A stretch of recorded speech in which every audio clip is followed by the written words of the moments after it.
Tässä TV-uutiset. Palvelualojen oppilaitoksessa Etelä-Pohjanmaalla on sattunut ampumavälikohtaus, jossa on kuollut useita ihmisiä. Useita ihmisiä on myös loukkaantunut. Kyseessä on Kauhajoen koti- ja laitostalousoppilaitos. Koulussa on parisataa oppilasta, jotka kaikki on tiettävästi evakuoitu. Vielä vahvistamattomien tietojen mukaan ampuja on tappanut itsensä. Poliisin mukaan ampuja on 20-vuotias mies, joka on koulun oppilas. Koulun muiden oppilaiden mukaan ammuskelu alkoi ennen kello 11. Oppilaiden mukaan mies on liikkunut koulussa käsiaseen kanssa ja aloittanut ammuskelun koetilanteessa luokassa. Koulu sijaitsee aivan Kauhajoen keskustassa ja poliisi ei päästä koulun lähelle tiedotusvälineitä. Paikalla Kauhajoella on toimittajamme Elina Niemistö. Kuinka lähelle tuota tapahtumapaikkaa olet päässyt? Veikkaisin, että tästä on koululle noin 70 metriä, missä tällä hetkellä seison. Tämän lähemmäs poliisia, palokunta ei ihmisiä päästä. Täällä on kovasti kyllä kansaa katselemassa ja varmasti paljon myöskin kyseisen koulun oppilaita. Mutta palokunta ja poliisi pitävät edelleen siitä huolen, että lähelle tuoda koulua ei pääse. Siellä on jälkisammutus tällä hetkellä meneillään. Tuo kouluhan oli osittain sieltä pohjakerroksesta ilmeisesti tulessa, mutta palomies, joka kanssa äsken tuossa juttelin, niin ei tarkemmin osannut sanoa, miten iso alue on ollut tulessa ja miten se on esimerkiksi sytytetty, mutta jälkisammutus siellä on meneillään, eli ei enää tässä vaiheessa tilanne ole tuolla koulun päässä sen kummempi. Toisaalta vielä partio- ja paloautoja tässä ympärillä. Onko tuo itse ampumavälikohtaus kokonaisuudessaan ohi? Ilmeisesti tilanne on ohi. Kuinka paljon tietoa on tällä hetkellä mahdollisista haavoittuneista tai kuolonuhreista? Sitä en osaa sanoa tässä paikalla, missä olen, niin siitä ei ole vielä tietoa, että poliisin tiedotustilaisuus on tällä hetkellä tuolla Kauhajoen kaupungin talon valtuustosalissa ja siellä varmasti nämä tarkemmat tiedot luulisin ainakin, että kerrotaan juuri parhaillaan. Elina Niemistö, kiitoksia sinne Kauhajoelle. Seinäjoen keskussairaalaan on tähän mennessä tuotu yksi ampumavälikohtauksen uhri. Ylilääkäri Kari Saarisen mukaan lisää loukkaantuneita odotetaan saapuvan pian kello 1 jälkeen. Saarisella ei ole tietoa ampumavälikohtauksessa loukkaantuneiden määrästä. Seinäjoen keskussairaalaan toimitetaan muualle kuin rintakehään tai päähän loukkaantuneet. Pää- ja rintakehävammat pyritään hoitamaan Tampereen yliopistollisessa keskussairaalassa sekä Vaasan keskussairaalassa. Kauhajoella ammuskellut nuorukainen on siis ampunut itseään välikohtauksen jälkeen, näin sanoo Hannu Puolijoki, Etelä-Pohjanmaan sairaanhoitopiirin johtaja-ylilääkäri.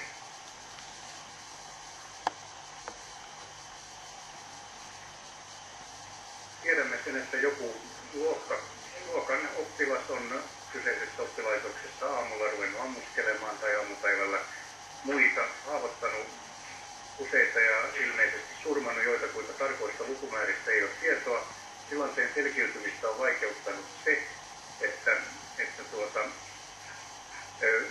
tämä henkilö on ammustellut poliisia kohti ja poliisi on päässyt paikan päälle sitten tunkeutumaan sinne ja selvittämään asiaa eikä mukaan pelastushenkilöstö. Ja nyt tilanne on ilmeisesti selkiytynyt, että ammuskelu on loppunut. En ole varma siitä, pitääkö paikkansa se, että tämä henkilö olisi menehtynyt. En ole siitä varma, mutta kuitenkin tällä hetkellä tilanne nyt vaikuttaa siltä, että me saadaan aivan pian varmasti selvyys siitä, kuinka paljon on haavoittuneita, kuinka paljon kiireellisen hoidon tarpeesta ja näin edelleen. Ja meillä on täysvalmius sairaalassa, myös Tampereen yliopistosairaala ja Vaasan keskussairaala on hälytetty ja meillä on selkeät suunnitelmat siitä, että minkä tyyppisiä potilaita siirretään mihinkin. Leikkaukset sairaalassa on elektiiviset, siis valinnaiset leikkaukset on keskeytetty ja leikkaussalia tyhjätty ja tehohoito-osastoa ja näin edelleen. Meillä on valmius itse hoitaa suuri osa potilaista, mutta myös sitten tietysti tarvittaessa, jos resurssit on muualla vielä paremmat, niin siirrämme esimerkiksi rintakehään vammautuneita Vaasaan ja rintakehään ja hermostoon vammautuneita Tampereen. Kauhajoella poliisin tiedotustilaisuus alkoi hetki sitten ja tiedotustilaisuutta on seuraamassa toimittajamme Hannu Puikkonen. Hannu, mitä poliisi on kertonut tapahtuneesta? Tiedotustilaisuus on itse asiassa juuri alkamassa vasta, mutta tuossa poliisin tutkinnanjohtajan kanssa kävin nopean keskustelun ja hän kertoi, että useita kuolonuhreja tuossa ampumavälikohtauksessa on tullut. Sen lisäksi hän kertoi, että ampuja on nyt terveysviranomaisten hoidossa, mutta hänen tilastaan ei vielä tiedetä. Sillä tavalla tämä itse tapahtuma on nyt lauennut. Eli ampuja on siis vielä elossa? Hänen terveydentilastaan tutkinnanjohtaja ei pystynyt sanomaan, mutta sanoi, että siis on terveysviranomaisten hoidossa, joka viittaisi siihen, että hän on elossa. Mainitsit, että useita kuolonuhreja. Oliko haavoittuneista mitään tietoa?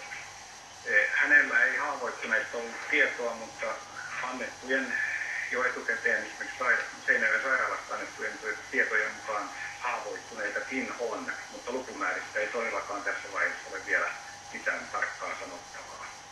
Silminnäkijähavaintojen mukaan tämä tapahtumasarja lähti liikkeelle ilmeisesti ennen kello 11 koulun kellarikerroksessa. Mitä tapahtumien kulusta tiedetään?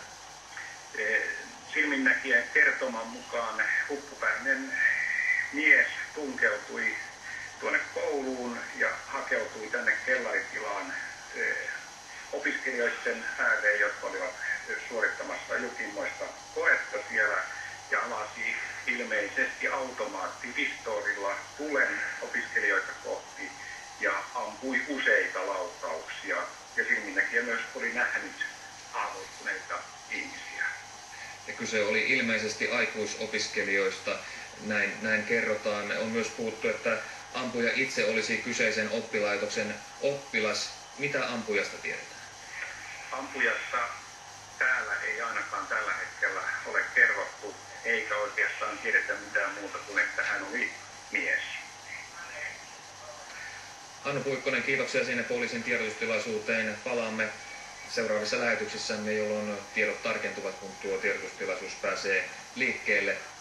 Internetin YouTube-videopalvelusta on löytynyt useita epäilyttäviä videoita, joissa nuori mieshenkilö ampuu pistoolilla ampumaradalla. Puoliminuuttisista videopätkistä uusin on lisätty sivustolle 5 päivää sitten. Vielä ei tiedetä, liittyvätkö videot tämänpäiväiseen ammuskeluun. Sivuston tiedoissa ampuja ilmoittaa kotipaikakseen Kauhajoen. Edellisen kerran kouluammuskelu järkytti Suomea viime marraskuussa. Tuolloin Jokelassa 18-vuotias lukiolainen ampui 8 henkilöä ja itsensä paikallisessa koulukeskuksessa. Ennen tekoaan ampuja oli postittanut eri puolille internetiä videoita ja tekstitiedostoja, joissa hän kuvasi yksityiskohtaisesti suunnittelemansa tekoa.